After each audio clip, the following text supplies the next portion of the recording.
Pour mieux étudier les fonctions, pour mieux pouvoir tracer la courbe, on emploie deux termes qu'on a souvent tendance à confondre. Je trouve que le meilleur moyen de ne pas les confondre, c'est de penser ici à cette cave. Vous voyez cette cave, elle est voûtée. Regardez la forme de ma flèche. Qu'est-ce qu'on peut dire de la surface? Elle est concave. Donc je trouve que de penser toujours à la forme d'une telle cave, ça va vous aider à retenir le terme. Ici, regardez la cuillère comme elle est positionnée. La surface, elle est arrondie vers l'intérieur. Elle est arrondie à l'intérieur. On parle de surface concave. Ce qui va nous intéresser, bien sûr, c'est ce qui se passe pour les fonctions. Regardez bien la courbe de cette fonction, ici. Pensez toujours à cette photo. Qu'est-ce qu'on peut dire de notre fonction?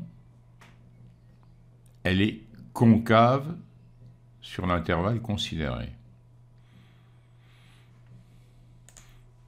Une autre manière, pourquoi pas, si vous tracez un segment, ici, à l'intérieur de la courbe, vous voyez que la partie de la courbe entre les deux points est toujours au-dessus du segment. Alors il faut absolument que vous trouviez un moyen de retenir ce terme. Alors pensez ou à la photo ou à la cuillère, concave. L'autre mot, bien sûr, c'est convexe. Là, la seule photo associée, c'est notre cuillère.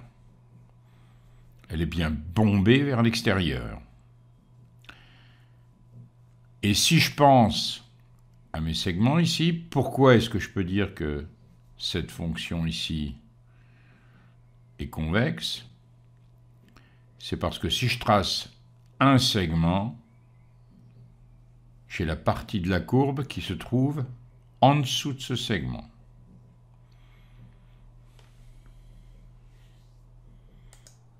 Regardons une courbe ici. Vous voyez cette courbe? Elle représente une fonction.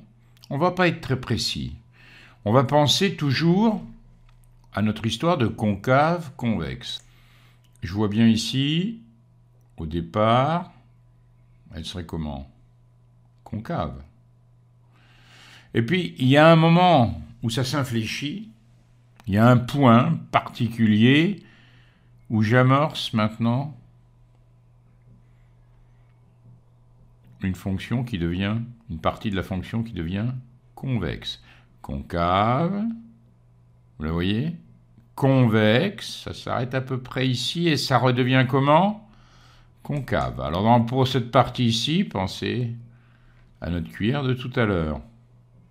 On n'a pas tellement de précision sur le point où ça s'infléchit, mais ce point particulier où de concave elle passe à convexe ou de convexe elle passe à concave, ces deux points ici s'appellent des points d'inflexion. Je ne sais pas trop pour le moment comment les caractériser.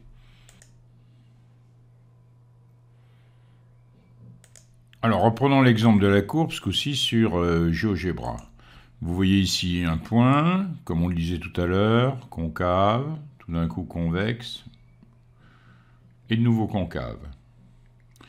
On va s'intéresser à la tangente.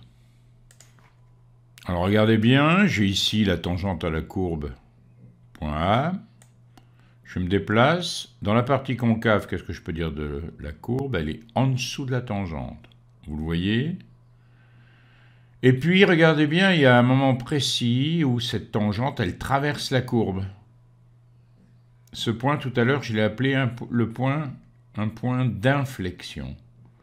Et à ce moment-là, là, regardez, la tangente, elle est en dessous de la courbe. Regardez bien. Je suis dans la partie convexe. Et il va y avoir un endroit où, ça y est, je franchis de nouveau avec ma tangente la courbe. Et je me retrouve au-dessus de la courbe. Je suis dans une partie qui est comment? Concave. Bien, vous vous souvenez que le coefficient directeur, la pente de la tangente, ça correspond au nombre dérivé. Donc, fort logiquement, qu'est-ce qui se passe? Ici, dans une première partie, la fonction est croissante. Regardez bien le signe du coefficient directeur qui est en haut. Il est toujours positif. J'arrive ici à une limite. Bien sûr que ici, l'équation, elle correspond à y égale 4,5, puisque le coefficient directeur, la pente, elle est de 0. Je continue, qu'est-ce qui se passe? Le coefficient directeur, la pente, elle est négative. Ma fonction est décroissante. Elle redevient croissante. Regardez, la pente est de nouveau positive. Bon, tout ça, on le savait. Regardez le tableau de variation qui est en dessous. Vous le voyez, fort logiquement. Je m'intéresse bien sûr au signe de la fonction dérivée. Positive, ma fonction est croissante. Négative, décroissante, etc. J'enlève à présent la courbe. Je me positionne ici. J'enlève la courbe. Vous la voyez. Je garde cette tangente. Regardez ce qui se passe. Ne vous intéressez qu'à la pente. 4,7. 4,2. Ça diminue. 3,1. 2,7. La pente, elle est sans arrêt en train de diminuer. Moins 0,9. Moins 1. Moins 1,1. Ça correspond à quelle partie de la courbe? On était bien concave. Ici, je franchis le fameux point d'inflexion. Regardez bien ce qui se passe maintenant pour mon coefficient directeur pour ma pente. Moins 1, moins 0,9, moins 0,8, ça monte, moins 0,6, moins 1,9. Qu'est-ce qui se passe? 0,4, 0,5, ça monte. Vous êtes dans la partie convexe, vous avez la pente de la tangente qui augmente. Regardons bien ici. J'ai moins 9,1 qui correspond à l'abscisse de A. Ici, j'ai l'équation de la tangente. Et cette équation de la tangente, son coefficient directeur, c'est le nombre dérivé de la fonction en moins 9,1. Donc à moins 9,1 correspond 4,3. À moins 7,9 correspond 2,2, etc.